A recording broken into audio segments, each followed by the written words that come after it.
Thank you, Mr. Chairman.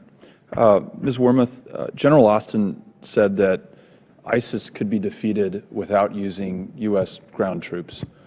I'm assuming, and General Austin, you alluded to this, that would be primarily through the use of Iraqi ground troops. Are there any other partners who've committed to joining those Iraqi ground troops to defeat ISIS in Iraq? Congressman, first of all, we have a number of the coalition partners who are participating with us in the airstrike campaign. About, ground troops, forces on the ground. So please just answer that. As General Austin has indicated, this is fundamentally a campaign that's being led by the government of Iraq, and any offer to have ground troops from another country come in would have to be accepted by the Iraqi government. So those is the answer that there are no other right now we only have advisors on the ground. You said that part of our policy going forward would be to train and equip and advise those Iraqi ground forces. How much did we spend doing that between 2003 and 2013? Sir, I don't have an exact number off the top of my head, but I imagine it was many billions of dollars. And tens of billions of dollars. And you also mentioned that we are going to use a whole-of-government approach. We're going to try to get the larger society together to find solutions.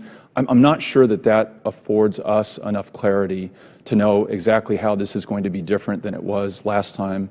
Never mind the increasing difficulty and complexity of Syria. We're just talking about Iraq right now. Can you put those concerns to rest and tell us whether there is a plan to enlist other countries' ground military forces, or if in fact you will be coming back to us if the Iraqi ground forces are insufficient to defeat ISIS, to ask us to add additional U.S. ground forces to the mix? Congressman, at this time, the AUMF does not envision, the proposal that this administration put forward doesn't envision doesn't envision employment of large ground combat formations. So that is what we are asking for now. In terms of the broader approach, I think fundamentally something that's different between today and in the past decade is we have much more of a partner in the Iraqi government. Prime Minister Abadi wants us and wants the broader coalition there to help him. How long is his term in office? I don't know off the top of my head. We will not be able to predict his successor. Would you agree?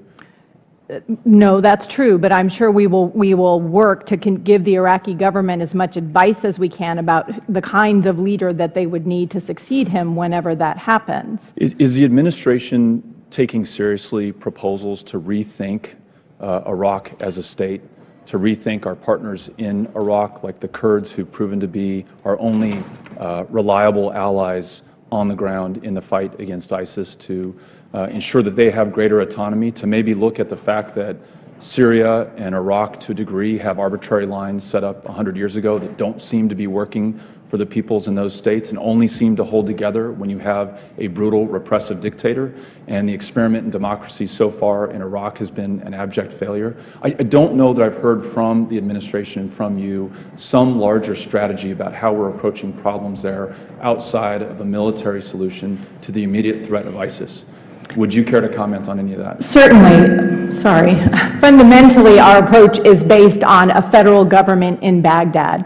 We believe that we have better prospects for success, both in terms of sustaining Iraq as a country, but also in terms of defeating ISIL, which is one of our fundamental concerns, doing that through a single Iraqi state, as opposed to a partition solution, for example, which has been discussed and was certainly discussed in years past. So we are fundamentally taking the approach that we need to provide support through Baghdad to the Peshmerga, for example, who have been phenomenal partners and have been incredibly effective on the ground with the Sunni tribe elements, bringing them inside to get them into the fight. But right now, our approach is based on a federal Iraq.